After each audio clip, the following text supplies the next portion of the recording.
Thank you for tuning into the GSMC Soccer Podcast brought to you by the GSMC Sports Network. We have a great show for you today. We will be covering. Give me 1 second here. We will be covering Arsenal signing Raheem Sterling and Sancho going to Chelsea. We'll talk about the rest of the transfer deadline action. Heavy day in terms of the transfer deadline. We'll preview the game we're all looking forward to this weekend, the rivalry, the derby, Manchester United versus Liverpool. We'll do a full, Premier League full match day 3 preview, just a general preview of the match day 3. And then stick around for the end of the show where I'll be giving you the daily edition of my reactions to the top soccer headlines. Before we start off, I'd like to say, if you have a question during the show, we want to hear it. Your input is a big part of what makes this show great, and we thrive on your energy and insight. Whether it is a quick comment, a thoughtful question, or an opinion you just have to share, don't hesitate to drop it in the chat. Now, if you want to make absolutely sure your message stands out and gets featured on the show, there's an easy way to do that. Use the super chat feature. Just click the $sign at the bottom of the chat box to send in your super chat. This guarantees that your message gets on the air, and it's also a fantastic way to support our channel. We rely on your support to keep bringing you the sports content you love, and we appreciate every bit of it. So go ahead, let us know what you're thinking. Hit that super chat button. Let's keep the show as interactive and exciting as possible. And if you prefer, you can also go to the gsmcpodcast.net to tip, donate, to leave a comment or question there. We couldn't do what we do without your amazing support, and we're so thankful to have you as part of our community.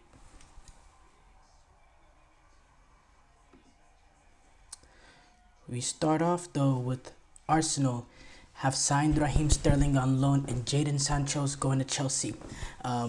Let's start off with Raheem Sterling being on loan, going to Arsenal on loan. So it is a loan deal.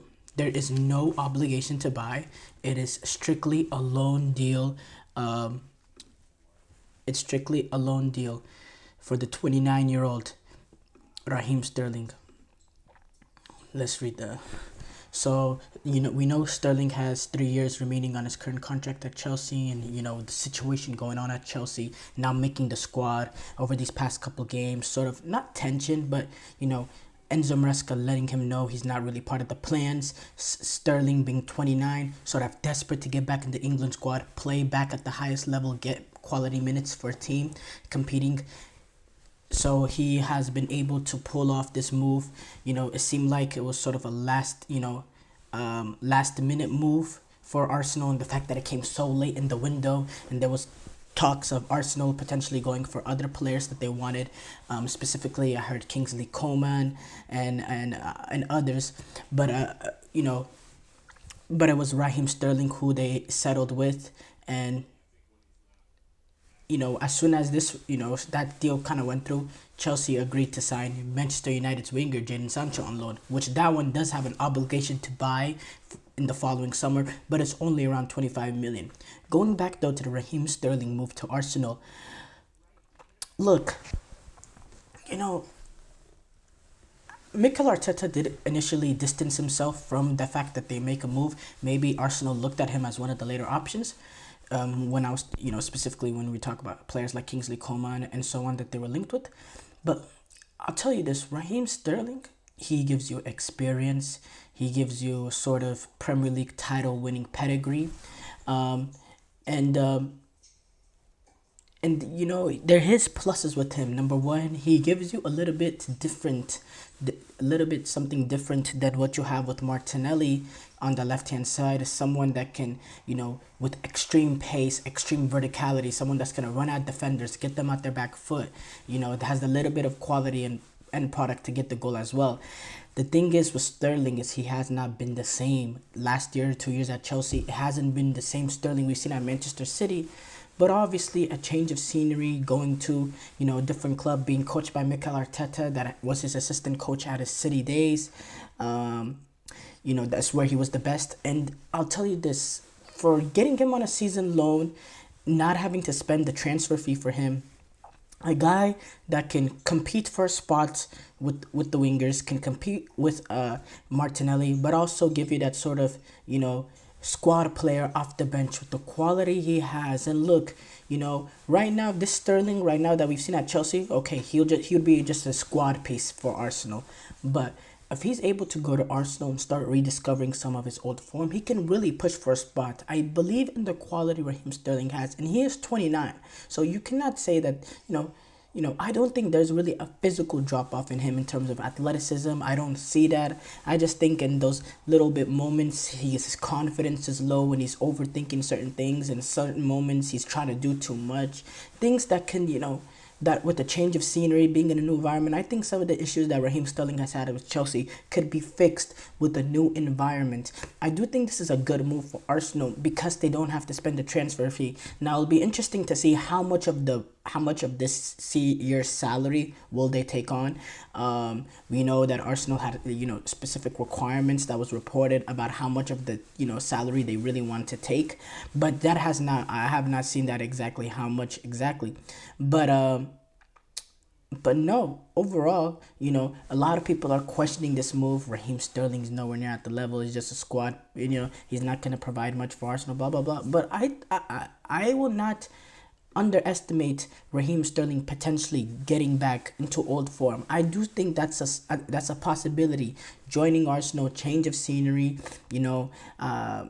and he's a guy that you can bring on late in the Champions League. You need a goal, he'll make it difficult for a defender. Going at them, attacking them one-on-one, attacking them with pace. He's someone to bring off the bench, going up against tired legs. I can see him not have exactly a Trossard impact, but something similar. Someone that can come in and immediately make an impact against tiring legs.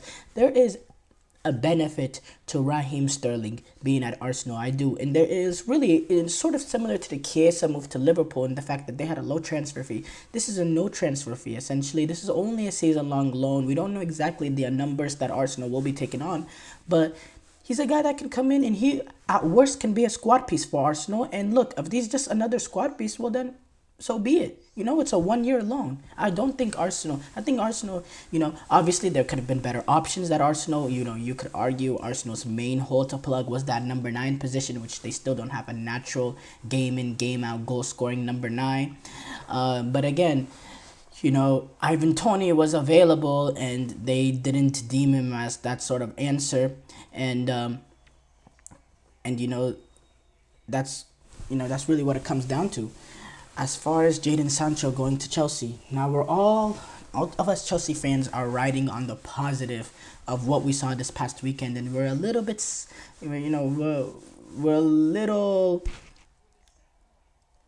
what's the word? What's the word I'm thinking of? We're a little cautious of being a little bit too negative on Chelsea right now, just based on the positivity of this weekend's results, which we haven't seen much in the past few years. But again, this is another, it just seems like every time Chelsea makes a signing, they want to make their fans even more confused over what direction they're going. I don't think it could get even more confusing after João Felix, but somehow they managed to make it even more confusing. This is a club. I said this after the signings. I said this, after the signings we made, last summer. This guy's in this position. This is a club that already has Noni Madueke, Mikhailo Mudryk, Pedro Neto, Nkunku, João Felix, Cole Palmer. It goes, he goes on. And Jadon Sancho now comes in. I mean, what? Especially you have a player that you spent in a lot of money for, who's a raw talent in Mikhailo Mudryk, who hasn't been able to find his form at Chelsea.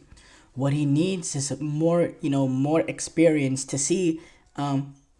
So we can see, he's really on his last legs almost. And we need to be able to tell this season, is he the guy going forward? Will he be, is he for Chelsea? Is he going to, start developing in the right direction?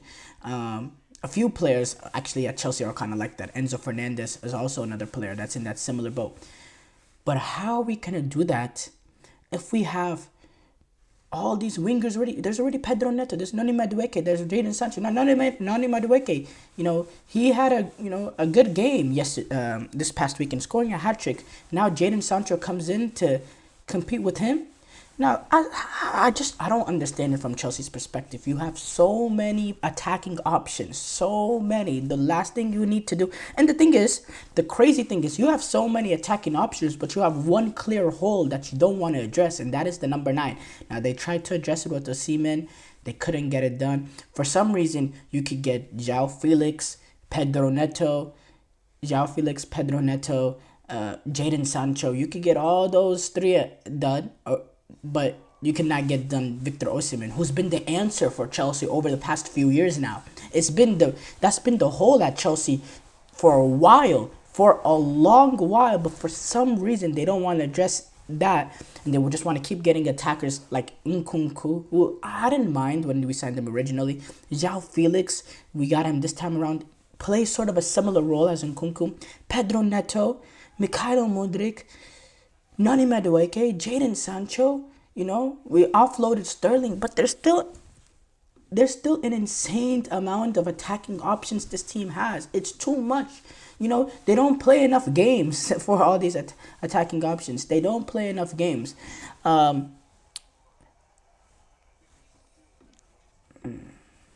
me see. By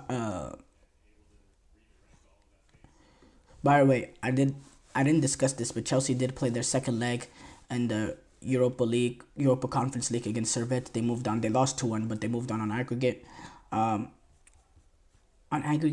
But I'm just seeing like there's just too many attacking players to manage. Too many. And now you're adding in Jadon Sancho as well. And I'll tell you this, you know, Mudryk,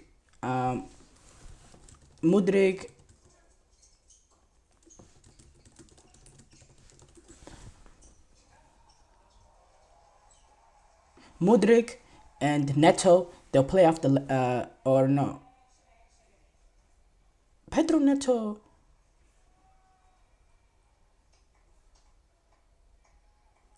Okay, wow, okay. Pedro Neto, Madueke, Jadon Sancho, they all three primarily operate with on their right hand side.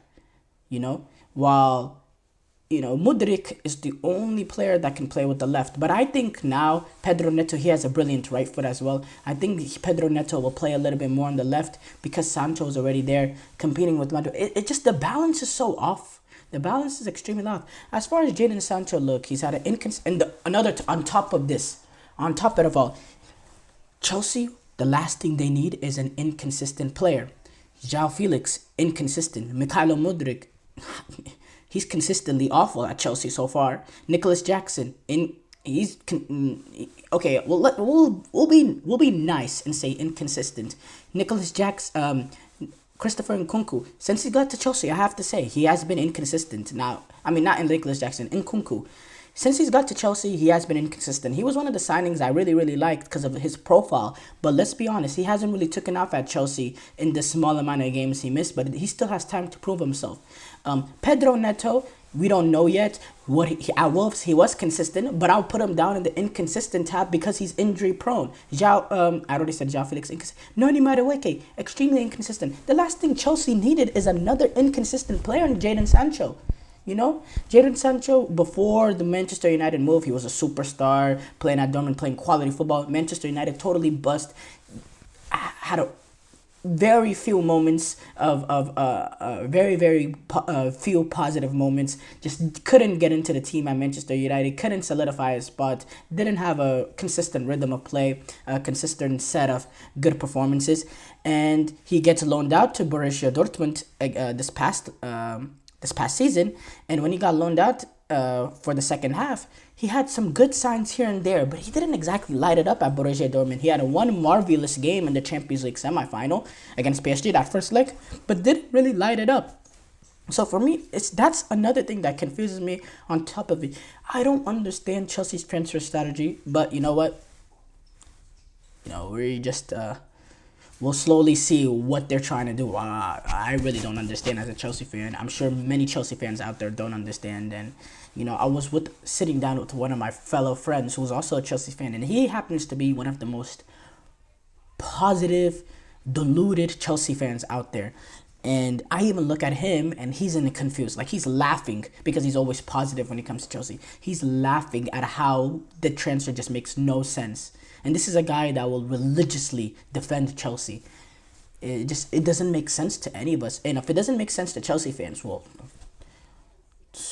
only the Lord knows what the other people think about it. short break here coming up. When we come back, we'll do an analysis of all the transfer deadline action.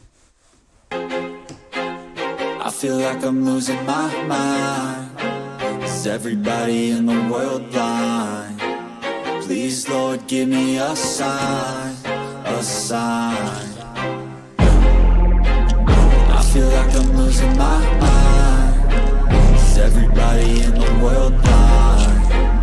Please, Lord, give me a sign, a sign. I wanna be the greatest. Everybody on the fake shit. I look around and feel like everybody is the fakest. I make this every day and I'm impatient, hoping one day I blow up from the basement. Statement, the top is so vacant. I don't hear shit that I think is amazing. Waiting for my day when I'm playing sold out shows for 1,000 faces. Hey, give me that crown, get in my way and to be put down. It ain't your place, all this my town. If I want that shit, then I'll get it right now. I'm losing it, the noose it fits. I'm losing shit, a stupid myth. You choose to live or choose to dip. You choose to fight or lose your grip and lose a gift. I feel like I'm losing my mind. Is everybody in the world blind? Please, Lord, give me a sign, a sign. I feel like I'm losing my mind. Is everybody in the world blind?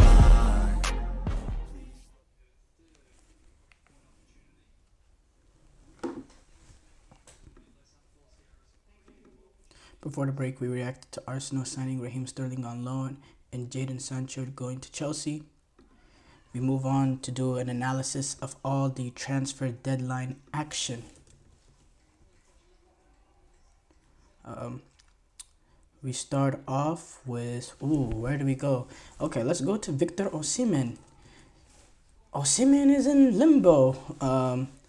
Chelsea did not work out, and we don't know exactly why. I guess they failed to agree on a contract, or Chelsea failed to agree a deal with Napoli. Well, no, okay. So sources say that Osimhen, that Napoli accepted an 80 million euro offer from the Saudi Pro League, Al Ahly, but he does not want to leave European football. So he has the ambition to stay in European football. He doesn't want to go to Saudi. Him being age 25, in his prime, doesn't want to go to Saudi. Clearly, that didn't stop another player, which we'll talk about next.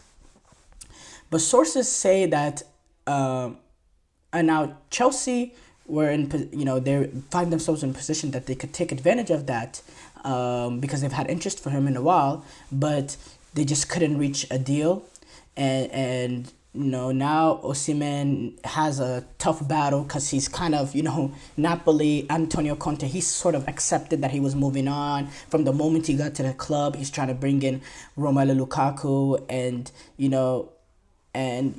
it's clear Antonio Conte has his plans. Now, Osimhen, now he's going to have to stay at Napoli unless he wants to leave at Saudi. We know that Saudi transfer window is in October. Sort of kind of battle for his place.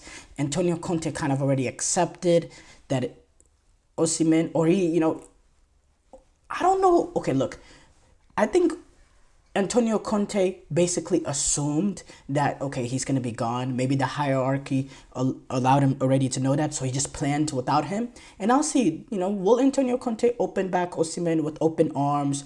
Or, Antonio Conte, he could be a little bit stubborn and, make it very, very difficult. And Osimhen, he's going to have an uphill battle now to climb at Napoli, because the only way out for him now is the Saudi Pro League, in which, unless he wants to. Now, could he maybe take a year? He doesn't want to play at Napoli anymore. Maybe take a year in Saudi and then join back. Will the Saudi club do that unless he extends his deal with them? That's something, that's something to be hashed about. But it's looking like Osimhen is going to be at Napoli for this, at least until January.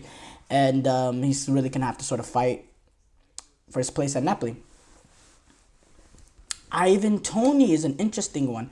Now, Ivan Toney, which is also Al Ahly, is the same club that tried to go after Napoli, tried to go after Osimhen. In fact, they agreed to deal with Napoli, but Osimhen does not want to go to Saudi.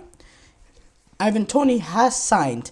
Brentford accepted a fee around 40 million pounds or so for Ivan Toney, and it seems like this deal was contingent on whether or not they couldn't sign Osimhen, because it's reported they couldn't get Osimhen and Ivan Toney. So when they sort of got the information that Victor Osimhen wasn't willing to go to Al Ahly, Al Ahly, then it seemed like they really focused in on Ivan Toney, and they were able to. They were already, with Brentford, the negotiations was kind of already laid out. Then it really came down to Ivan Toney on whether or not he was willing to accept the deal, and he was willing to accept the deal, go to Saudi. For me, it's a shame. Ivan Toney is a 28-year-old.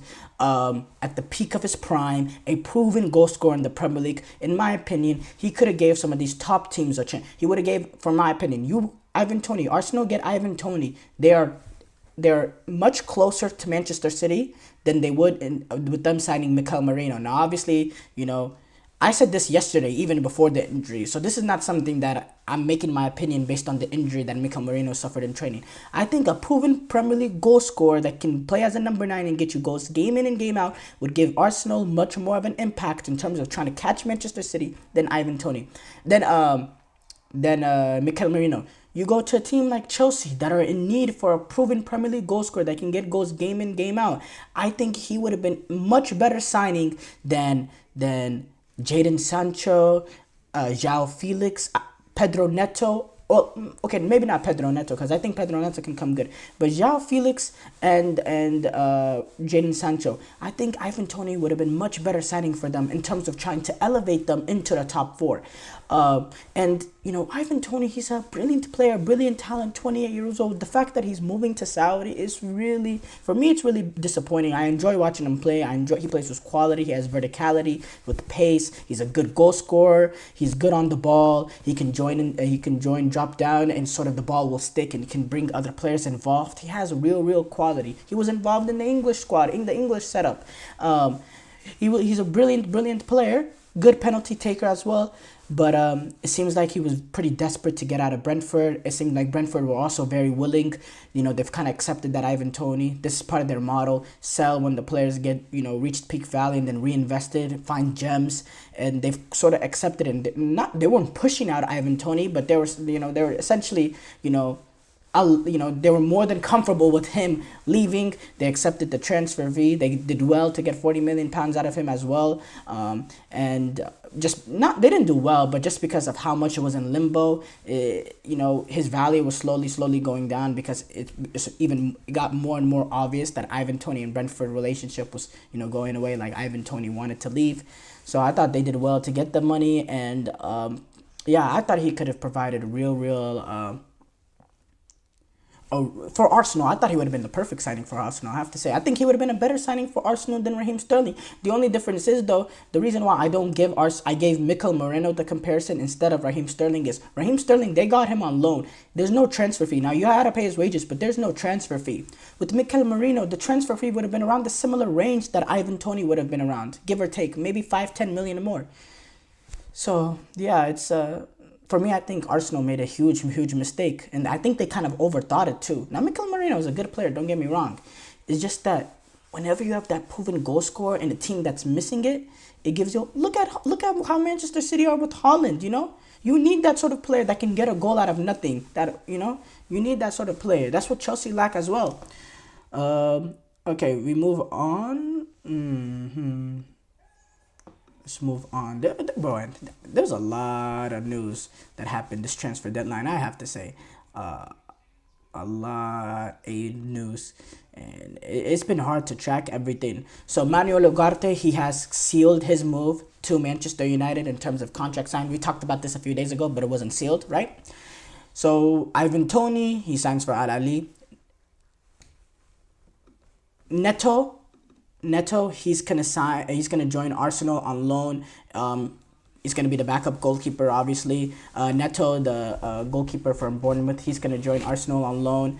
In the fact that Ramsdale was sold to Southampton. Arsenal have sold Eddie Nketiah to Crystal Palace. Wolves were able to add Brazilian international Andre. Palace were able to sign Maxence Lacroix for Wolfsburg. We know that Osimhen is stuck in Napoli.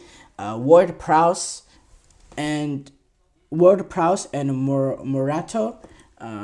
Morato, the Brazilian player from Benfica, the defender, signed for Nottingham Forest.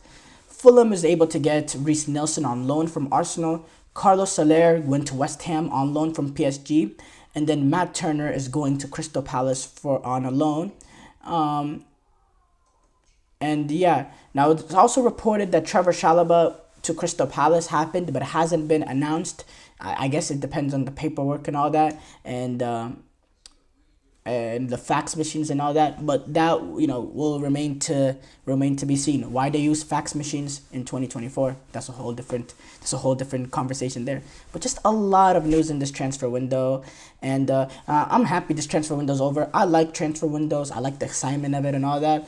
But, a lot of teams waited a little late for this transfer window, and it just congested everything. Now we know where all the players are, give or take, and we could just, watch the football and enjoy the football. And we have a brilliant weekend of football in which we'll be previewing the next 2 segments. Show break here coming up. When we come back, we will be previewing one of the great games coming up this weekend, Manchester United taking on Liverpool. Looking for your daily fix of sports talk without having to pay for it? GSMC Sports Network is available on YouTube. Just search GSMC Sports Network. Get your fix of daily sports talk shows on YouTube, absolutely free. NFL, college football, NBA, MLB, MMA, UFC, fantasy football, and so much more. GSMC Sports Network has shows running all day long, with new sports shows starting every 2 hours. Just like on your favorite cable sports channel, except GSMC Sports Network is absolutely free. Just search GSMC Sports Network on YouTube to catch one of your new favorite shows, like the GSMC College Football Podcast, Chip Shot Football Podcast, Hoops and Heels Women's Sports Podcast, GSMC Basketball Podcast, and so many more. Check it out for yourself.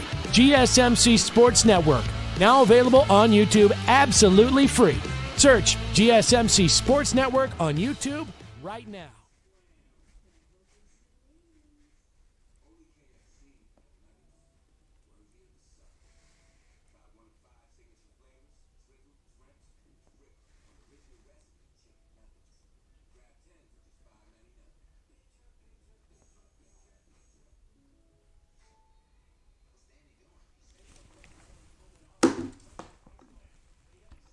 Before the break, we discussed the transfer deadline action. We move on to do sort of a preview of Manchester United versus Liverpool, the big game coming up this weekend. The derby, the rivalry amongst these two teams.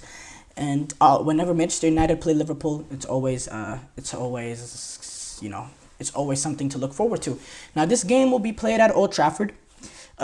Manchester United will be the home team in this game.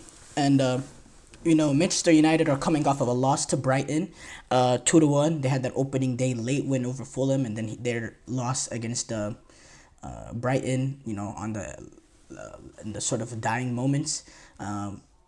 And then you had Liverpool, who's coming off 2 wins, 2 comfortable wins in the first game against Ipswich away. A little bit slow, expected, playing a newly promoted team at their pitch, but eventually got themselves going and had a great second half to cap it off. And then against Brentford, showed some quality play, had good possession, played fast, moved the ball quickly, made clever runs. Overall, great performance from Liverpool. Now, so based on the form, obviously Liverpool are the favorites in this game.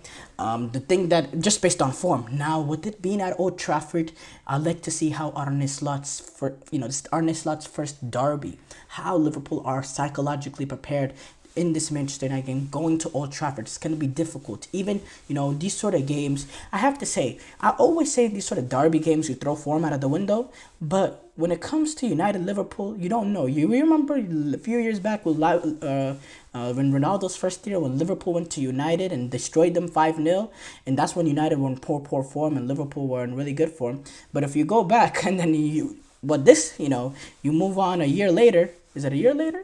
Yeah, a year later, United take on Liverpool. No,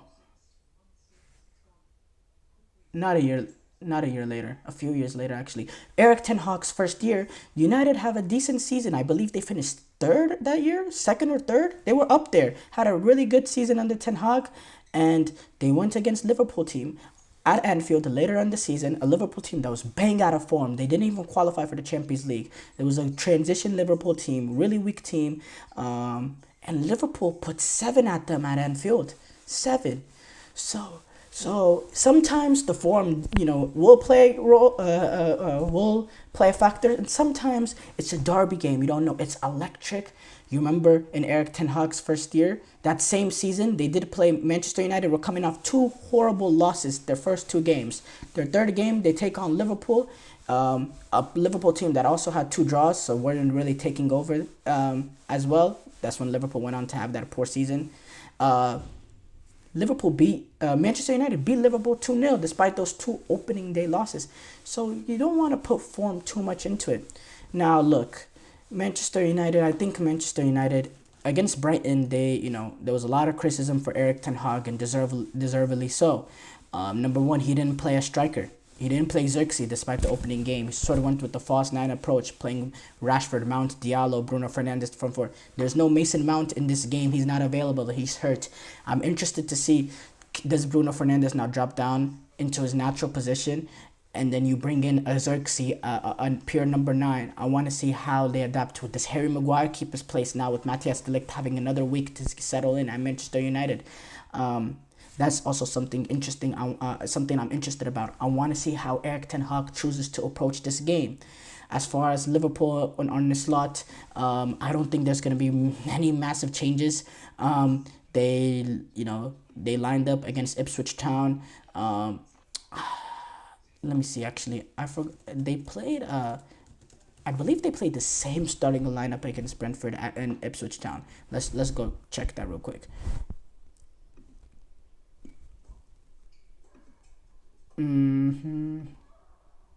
Okay, no, they had Kwanzaa in there instead of Konate. Now I think Konate will be back introduced. But overall, Liverpool is going to be that same 11 that we saw against Brentford, their first team. There's no real things. Eric Ten Hag sort of been tinkering. I don't expect that from Liverpool. I think they're going to go with the same sort of 11 as they did against Brentford. They're going to go after this game. They're going to go hungry. They're going to move the ball quickly. They're going to make it difficult for Manchester United to get near the ball because of how quick they can play the ball. If I'm Manchester United, I limit the amount of opportunities Trent gets the ball with time to make a pass. He has been absolutely great this season, and a lot of it is because he's been given time to look up and make the pass and play a sublime ball. If I'm Eric Ten Hag, Marcus Rashford, the work rate has to be there from him. Marcus Rashford, because he's going to be probably playing on the left wing, which I don't agree with because he's been poor form, and I think you should bring in Alejandro Garnacho, who's been pretty good for Manchester United this season, very, very lively. Marcus Rashford is getting on Manchester United team based on his name and not based on his form and performances, because he's been horrible over the past year and a half now. He's been horrible. He has not been deadly at all. He has that magical moment in him once in a while because there is pure quality there, but when his confidence is shot, he is a horrible player. There's no 2 ways about it. He gives you 4 or 5s out of 10s on a consistent basis. Alejandro Garnacho could come in and you make it in, but having a guy like him to bring off the bench too against tiring defense, that also he also does huge value in that too, and I believe he performs better actually coming off the bench than him starting the game. But whoever's playing on that side, and it has to be sort of a team understanding. Even the whoever's playing, in the central attacking position, limit the time and space Trent has on the ball. Don't give him opportunities to pick out a ball, because all of his work doesn't just come from crosses in. A lot of it comes from him just receiving the ball and having so much time and space to hit a through ball in behind. The limit his space. That's very, very critical. You want to limit the involvement Trent and Robertson have on the game, because the one thing that what I see from Arne Slot's Liverpool team and what I see from Jurgen Klopp's time at Liverpool, the one thing from these 2 games that I've noticed is the amount of of how much the fullbacks are involved are the same. The fullbacks are a huge part of the way how they're playing with Arne Slot at Liverpool. They're making runs forward. They're overlapping. They're not getting into midfield, but they're receiving the ball, and they're having they're having the flexibility and the freedom to try to pick balls. Their involvement is still a huge part in how Liverpool play under Arne Slot. So what Manchester United do, they have to limit that, and then Manchester United, they need to be able to control the midfield. This is the home game for Manchester United. You need to be able to control your midfield. You have a midfield of Gravenberch sort of playing an unnatural position, McAllister, Szoboszlai. There's no athleticism and defensive presence in there.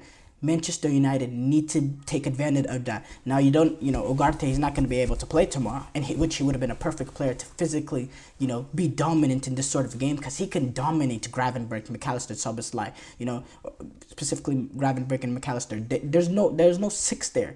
So if you're Manchester United, you need to be able to control possession and need to physically dominate the midfield. Casemiro, he's athletically not the same player that he was, but he's still physically imposing, and he still has a strong presence to him, and he'll be very important in this game to control that midfield. You want to control the counterattacks as well. Manchester United against Fulham in that second half, Manchester United looked so vulnerable in counterattacking situations. They left players 3-on-1, 2-on-1, 3-on-1. Against Brighton, there was a few counterattack situations they left open as well. You cannot do that with Mohamed Salah, Jota, Luis Diaz, or they will tear you apart. You give them consistent 3-on-1s, 2-on-1s, they will put 3-4 ball in the back of the net by halftime. Manchester United have to be clever in the way that they press Liverpool, and they have to be clever in the attack and how much numbers they send forward. Because if they leave that sort of time, they leave that sort of space in behind that they left in these opening two games, Liverpool will tear them apart. I think Manchester United they don't need to be compact. They don't need to park the bus. They don't need to do all that. I think Manchester United should still go for this game. You're playing at Old Trafford. You're playing against a rival. They should still go for it, obviously. They should still go for it. But they have to be measured in the times that they press, how much numbers they send forward, and they need to have a balanced attack. They can't completely, go all out attack in this sort of game. They need to be balanced. They can't be too defensive, but can't be too progressive as well. They need to have a balance, and if they can find the right sort of balance and then use the players like Xerxes and the quality of Bruno Fernandes in midfield with the individual quality of the players going forward, I think they have an opportunity. And I have to say, I think this is going to be a draw. I think it's going to be a narrow one. I think this is early on the season. Both teams are not going to try to give too much away, and we'll see. But if Manchester United try to play the same ways they tried to play against Fulham and Brighton, and press and be very, very aggressive going forward, Liverpool will tear them apart. So it's very contingent on how Erik ten Hag operates. And in times past, in these sort of games, what we've seen from Manchester United is a little bit too much of a defensive display in which they park the bus, and that's also will be to the detriment of Manchester United, because if they get too compact and they get suffocated and they get pushed back by Liverpool, and Liverpool are completely dominating possession, it'll be a struggle for Manchester United to play out, and eventually the breakthrough will still come for Liverpool. So again, you need to have the right balance of your Erik ten Hag. Short break here coming up. When we come back, we'll do a Premier League full match day 3 preview.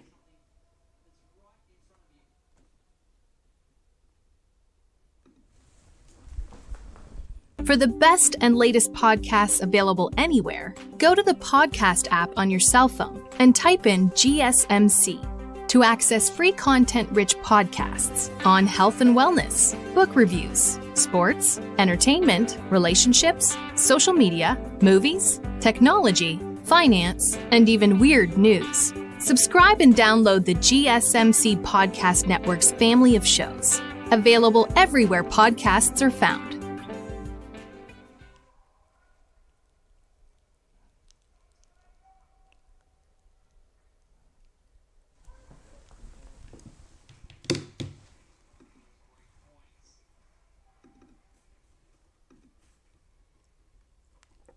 Before the break, we did a Manchester United Liverpool full preview. We move on to do a sort of Premier League full match day 3 preview. let's go open up the game. Some interesting games going on. Obviously, we talked about United Liverpool in the past segment, so we're not going to go over those again. Arsenal taking on Brighton. Brighton, this could be a tricky game for Arsenal. Now, Arsenal, I think they've developed this sort of consistency, and they've been really, really brilliant, and they've not allowed slip-ups. We saw what they were able to do against Aston Villa. But Brighton, they're coming off 2 wins. They've shown some real attacking intent, real attacking display. I like they were relatively unknown, Brighton and Hove Albion, with this new manager, Fabian Herzl, a 31-year-old that hasn't had much experience at all whatsoever. It's a relatively unknown how they were going to approach games, but they've shown some real quality, some real ability, and they've been aggressive as well in terms of transfers. To improve the team, they've shown a real desire to want to compete. And look, I'm not sleeping on Brighton. I think Brighton by the way, is a well-oiled machine, old club, and the quality Brighton do have forward. Specifically with the likes of Mitoma. We know Danny Welbeck, what he is with now. João Pedro, Minte. Yankuba Minte was actually a player, the Gambian international, that I'm really tracking. He's shown some real ability. He's only 20 years old, a player that needs to be talked about more. Billy Gilmore, he's been sent to Napoli, which is a shame for Brighton because Billy Gilmore has some real quality in terms of being able to control possession in midfield. But he will be joining Napoli. He'll be joining his Scottish teammate, Scott McTominay, who's also going to be at Napoli. So but yeah, I think Brighton have that sort of clever quality players, and I think they're coming in good form. But Arsenal, they just have playing with that sort of swagger, that sort of belief, like we're winning, we win every game. They go in with that sort of notion. I wanted to see mentality wise that Aston Villa game was a great test, and it showed Arsenal are mentally up for it, and yeah. I think Arsenal will take care of Brighton, but I do think it will be a good game. Nottingham Forest take on Wolves. Look, this game is going to be played at City Ground. Wolves, they had some decent moments against Chelsea, but overall were way too open and allowed way too much space. I like the way that Wolves play. I don't mind playing open, and I think, but you got to pick and choose your moments. They're coming off 2 losses. There's a desperation with Wolves now going up against Nottingham Forest. I think they will get the deal done against Nottingham Forest. Nottingham Forest, they actually played midweek AFL Cup to Newcastle, but so far in the Premier League they have 4 points, which is a great start for Nottingham Forest, as they're kind of in the battle to stay alive. But I do think Wolves have the quality. I think they will create enough opportunities and just create more good chances, and I think they will go into Nottingham and get the win. Leicester City, they're looking to get their first win of the season, taking on Aston Villa. Look, Aston Villa, they had that game last weekend in which it was a disappointing game to Arsenal. They weren't able to get it done, but Aston Villa, they've proven that they can go into difficult atmospheres and get the victory, as they did opening day against West Ham. I think going to King's Power Stadium will be difficult, but I think Aston Villa just has much more quality than Leicester, and I think Leicester will struggle in this game. We saw Leicester's coming off their draw against Tottenham, in which they got completely suffocated in the first half, and then they lost to Fulham in a game that they were comfortably second best. I definitely think Aston Villa will get it done, and they will beat Leicester, and they will beat Leicester City. Ipswich Town going to Fulham. Big game for Ipswich Town. Going into Fulham, they're sort of desperate, coming off their 2 opening day losses to Manchester City and Liverpool in that opening game.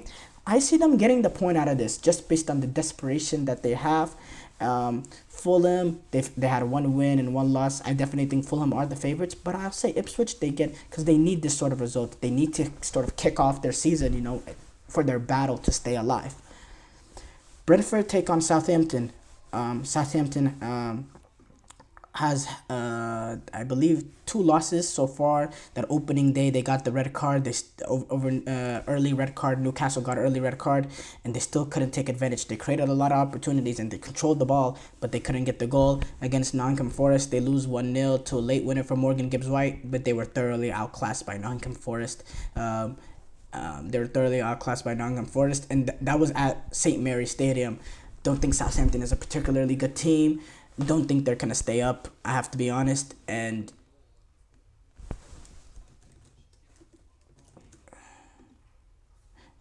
sorry, I was having technical difficulties. Don't think they're going to stay up. I think Brentford has some real quality. Even with Ivan Toney not being there, they've played pretty well this season without him. Brentford will get that done. Everton taking on Bournemouth. Everton had a disappointing opening day, very disappointing opening day against Brighton, and then they compound that by getting trounced by Tottenham 4-0. Now, I think the scoreline was a little deceiving just based on what we saw on the pitch, right? I do think Everton, I think Tottenham were much, much better, and I think it was about a 3-0 game. But Everton were, outclassed, and, they are in a desperate situation as well. I don't think they will be in the relegation race this season, though. And I do think going up against Bournemouth, they've had that opening day draw against Nottingham Forest, and then they had that draw against Newcastle too, in which I thought Bournemouth actually played really, really well. This is a difficult one. This is one of the more harder ones this week. I will edge it to Everton just because of the desperation factor and the fact that they're playing Goodison. I think Goodison is going to be alive for it. These are just, they need to pick up. Everton do need to start picking up results because they don't want to be caught in the relegation race again. West Ham taking on Manchester City. City are obviously favorites with the amount of quality that they have. It will be a little tricky because this will be a London stadium. Obviously, I'm going to say City wins. But I see West Ham. They use the crowd to their advantage. They do have some ability. They have quality players like Lucas Paquetá and Mikel Antonio and all them that can make moments in transition. Mohamed Kudus, which I think they'll be necessarily. But if we have to be honest, City's just City. And I'm never going to choose a team over City. It's just, no. Chelsea taking on Crystal Palace. Now, it's very, very important that Chelsea ride the momentum. Chelsea need to ride the momentum from that 6-2 win to Wolves in this game. The problem with Chelsea over the past seasons, they have great results, or not great results, but good results, and then follow with the absolute dud. We'll see on Sunday whether this Chelsea team is, the old team of the past, or we won't really get much answers. They should beat Crystal Palace, but it'll be good signs that maybe this is a new team. But yes, Chelsea, they need to get it done. They need to ride the momentum. The key for them is the way that they were able to move the ball with pace and play well in transition with the space provided. They need to move the ball as fast as they did. Now, I don't think Crystal Palace is going to be anywhere near as open as Wolves were. So I think it's going to be a little bit difficult, and there needs to be a little bit more tidy and clever in terms of, being able to play in tight spaces, because I do think Crystal Palace will bunker a little bit, especially with the fact that they're also in desperation, starting off their season with 2 losses. And I do think it's necessary that Chelsea, because Crystal Palace is not going to be as open. We're going to see Chelsea. They did inside a number 9, which in these sort of games might, will proven to be necessary, because a number 9 in these sort of situations can make a goal out of nothing. Who is that guy that can get a goal out of nothing? Because the space is not going to be there to attack Crystal Palace like it was at Wolves. This is at Stamford Bridge. I'll go with the Chelsea win. I'm going to ride with my heart. I'm going to say Chelsea win. I don't. Will they win? I don't know, but I'm going to ride with my heart. I'm going to ride the momentum that they, had in that opening day, in that game against Wolves. Newcastle taking on Tottenham. Another brilliant game. This game will be at St. James's Park. Newcastle's atmosphere is going to be ruckus, electric. And Newcastle have had some, heavy pounding. They've dominated Tottenham, over in the recent fixtures. Embarrassed Tottenham. And, this is a difficult one. Tottenham Day, opening day, disappointing to Leicester, despite, being really, really good in that first half. But then they followed that up with the 4-0 win. Newcastle has been pretty disappointing so far. Now, the opening day, you lose a red card. You lose your player to a red card early in the game. And yes, Southampton but should you get dominated by Southampton the way that they did in that opening game in terms of possession and chances created and all that? Should they get dominated as much as they did at St. James's Park, even though they went down a man early? I do think it was a little a little alarming in the way how Southampton were completely controlled the game. They had 19 shots to 3, 4 shots on target to 19 shots to 3, 78% possession for Southampton. I know you went down a man early, but that's a little alarming. And then they had that game against Bournemouth where it took a late equalizer from Anthony Gordon to level it. Again, not really that great. I do think Tottenham, in terms of general play, has been better than Newcastle this season. But Newcastle being at home, St. James's Park, I think that will be a big factor. This is the first big game that Newcastle has had this season. I'm going to go with a draw. That's why. Because, if it was at Tottenham, I'd say Tottenham win. Neutral Stadium, I'd probably say Tottenham win. But since this is St. James's Park, I will give the benefit of the doubt to Newcastle, and I think they'll get a point out of it. They can also win. We know Newcastle, the sort of psychological edge they have over Tottenham. And that was our last game. Obviously, the other game is Manchester United, Liverpool. We already did that in the last segment. So we'll take a short break here. When we come back, we'll react to some of the top headlines and answer some of these questions we see in the chats.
Before the break, we did the full preview for the Premier League Match Day 3. We move on to react to some of the top headlines. I will answer this question real quick. Okay, a lot of this doesn't make sense to me, but the one thing I am able to pick up is the Mark Gahey. How is the Mark Gahey deal? Well, the Mark Gahey deal is off. Newcastle were not able to get him. It didn't get through. Crystal Palace were able to hold on to him. Despite Newcastle's heavy pursuit, Mark Gahey will stay at Crystal Palace. Moving on, though, if you could clear up what you're trying to say, I'll answer the rest of them, but it's a little confusing exactly what you're trying to ask there. But moving on, though, with the rest of the top soccer headlines going on, obviously a lot of the top headlines is the transfers, right? But some of the transfers I didn't get to. Spurs, they sent Lo Celso to Real Betis. This was minutes before the end of La Liga summer transfer window. It's reported to be around 5 million or so. And then Tottenham were able to secure a priority option for Johnny Cardoso. A priority option. I don't know if you have. I don't know. I've never heard that actually. It's a strange one.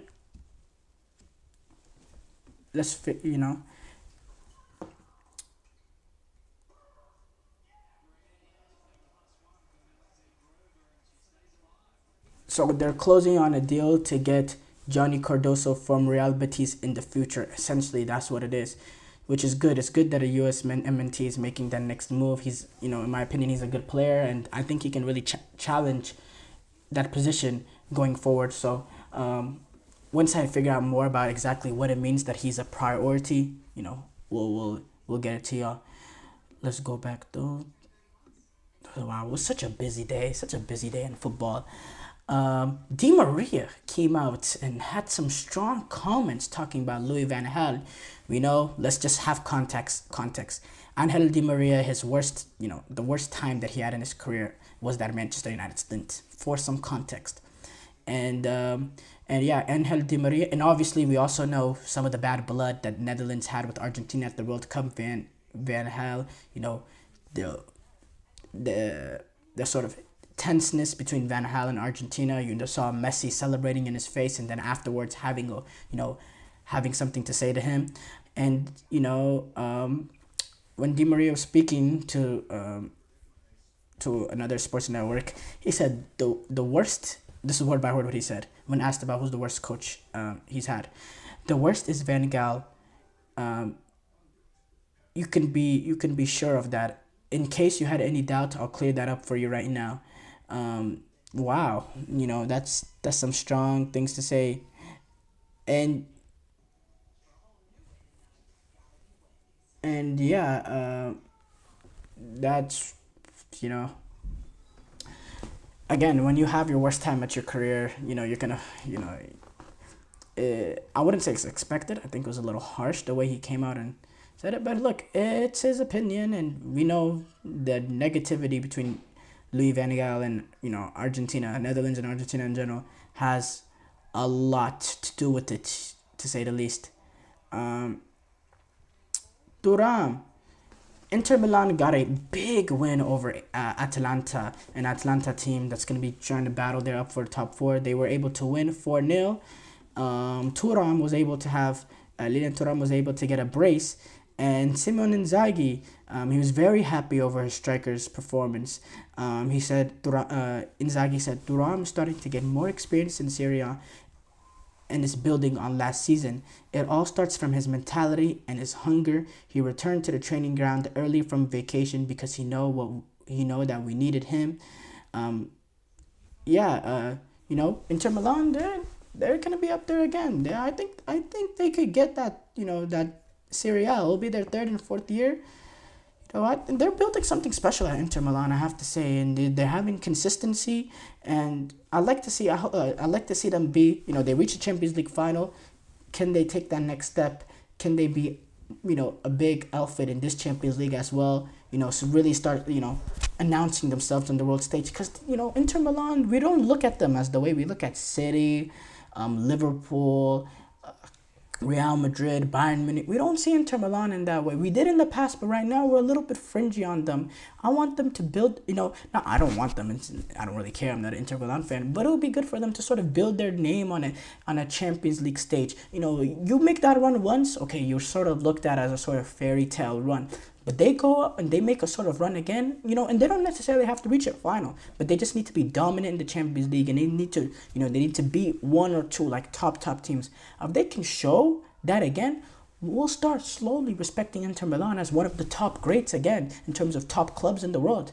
And San Siro is a marvelous atmosphere. We know there's some situation going on. I think they're gonna move stadiums, so they should take advantage of San Siro while it's there for them. Tommy Abraham, he joins AC Milan on a loan deal from Roma, on a year-long loan deal. We know, Roma have need more depth at that number 9, especially with Giroud leaving, and Abraham, he had a great start to his Roma career. He had 27 goals in his first season with Mourinho, but since then he hasn't really been able to reach those heights. He also had a ACL tear, which ruined his 23-24 campaign. So yeah, it's good to see. Roma also signed Dovbyk, and Dovbyk, he was the top scorer in Spain's La Liga last season when he scored 24 goals. So that's also going to be very, very vital for AC Milan as well. I think Abraham, he'll sort of battle for positioning, and yeah, I think that's a good move for him, just to get change the scenery, and we'll see if he's able to figure out. McTominay, Billy Gilmore, they both will be joining Napoli, the Scottish duo midfield. McTominay will be joining from Manchester United, and then Billy Gilmore will be joining from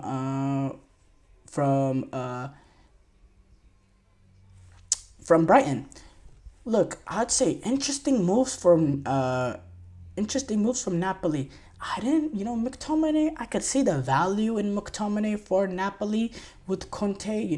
Maybe he wants them to play a sort of a similar role as maybe Nemanja Matic did for him at Chelsea, but with that extra element of him being able to play further up and get some goals for the team.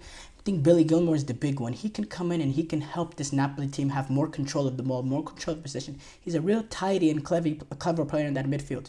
So yeah, I like that sort of move. But yeah, wow, what a great episode.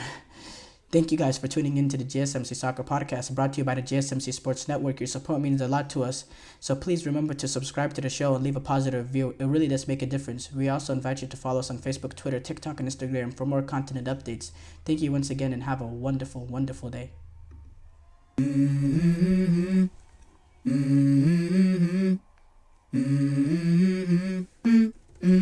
Let's go.